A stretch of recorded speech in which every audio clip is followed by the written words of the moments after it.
Hello friends, healthy from with in में आपका स्वागत है। आज हम कपालभाति क्रिया करेंगे। संस्कृत में कपाल का अर्थ है खोपड़ी, यानी हमारा ये मस्तक, और भाति का अर्थ है प्रकाशित होना। तो जो लोग ये क्रिया करते हैं उसका कपाल चमकने लगता है और खोपड़ी की सारी अशुद्धियां दूर हो जाती है। तो आइए अब देखते हैं ये क्रिया कैसे करते हैं। लेकिन पहले ये देख लेते हैं किसको नहीं करनी है। तो ये जो लोग स्वस्थ है बिल्कुल वो सब लोग कर सकते हैं, लेकिन जिसको कोई बीमारी है, शरीर में कोई तकलीफ है या कोई ऑपरेशन करवाया है, वो लोग अपने डॉक्टर की सलाह के बाद ही कर सकते हैं। तो आइए अब देखते हैं ये क्रिया कैसे करते हैं। तो इसमें हमें जोर जोर से सांस को बाहर फोर्सफुली निकालना है। जैसे हमारे नाक में कुछ चला जाता है तो हम छींकते हैं ना, ऐसे इस तरह से। तो बार बार हमें फोर्सफुली सांस को बाहर छोड़ते ही रहना है और सांस अपने आप अंदर चली जाएगी बीच में। तो हमें ये स्ट्रोक लगाने हैं तो उसकी मात्रा 1 सेकंड में हमें 2 की रखनी है, यानी कि 1 मिनट में हमें 120 स्ट्रोक लगाने हैं। लेकिन जब शुरू में हम करते हैं प्रैक्टिस, तो हमें पहले से ही ये इतने 120 एक साथ नहीं लगाने हैं। पहले हमें 10 लगाने हैं, फिर बाद में 1 हफ्ते बाद 20 लगाने हैं, फिर 1 हफ्ते के बाद फिर 30 करने हैं। ऐसे धीरे धीरे करके हमें 100 से 120 तक पहुंचना है। हम जब ये कपालभाति के स्ट्रोक लगाकर जब रुकते हैं तो हमें एक पोज की स्थिति आनी चाहिए, यानी कि हमें सांस अंदर लेने की भी जरूरत ना हो और सांस बाहर छोड़ने की भी जरूरत ना पड़े, ऐसी स्थिति आनी चाहिए। तो हम जब हमारे शरीर की कैपेसिटी से ज्यादा स्ट्रोक लगाते हैं तो क्या होता है कि हम थक जाते हैं और इसकी वजह से हमें जोर से अंदर सांस खींचने की जरूरत पड़ती है। तो ऐसा नहीं होना चाहिए। तो हम हमारे जितनी कैपेसिटी है उतने ही स्ट्रोक लगाएंगे। तो मैं पहले आपको 30 स्ट्रोक लगा के दिखाती हूँ, आपको अपनी कैपेसिटी के अनुसार ही लगाना है। पहली बार हमें इस क्रिया में सांस को, गहरी सांस को अंदर खींचना है, फिर बाहर छोड़ते ही रहना है।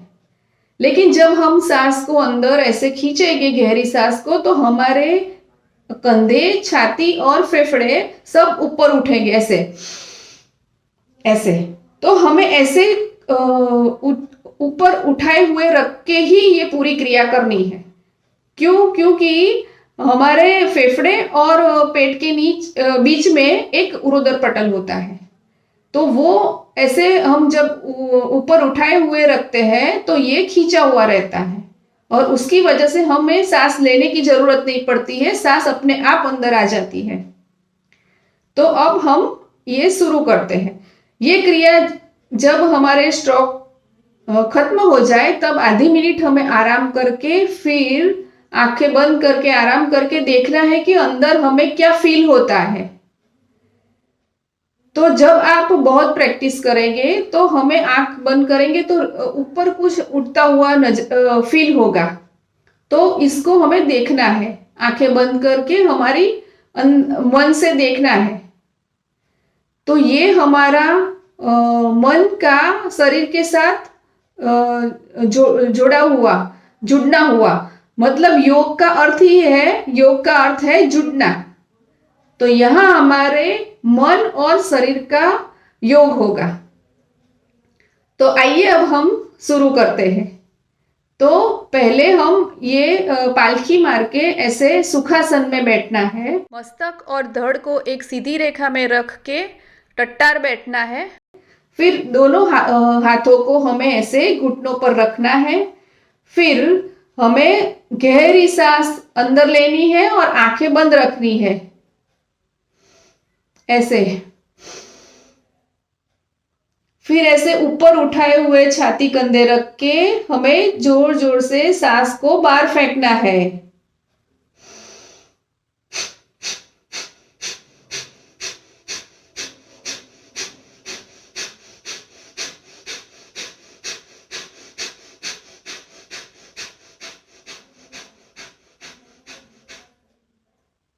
फिर आंखें बंद रखते हुए हमें अंदर देखना है कि अंदर क्या होता है।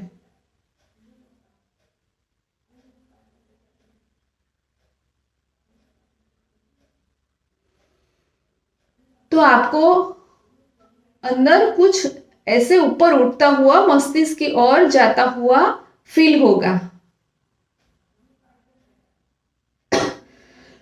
सॉरी। तो ये आपको अभी शुरू में नहीं होता होगा, लेकिन जैसे जैसे आप इसका अभ्यास करते रहेंगे, जितना आपकी प्रैक्टिस ज्यादा होगी, ये आपको धीरे धीरे फील होने लगेगा। तो अब ऐसे आधे मिनट ऐसे आंख बंद करके रुकना है, फिर बाद में फिर से गहरी सांस अंदर खींच के फिर से दूसरी बार करना है।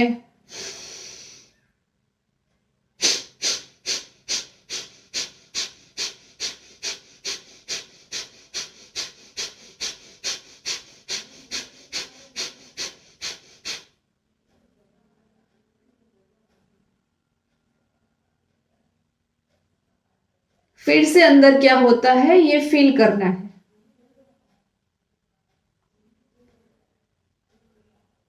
तो ऐसे आप 2 आवर्तन, 3 आवर्तन, 5 आवर्तन, जो भी आपको आपकी शरीर की कैपेसिटी है उसके अनुसार कर सकते हैं।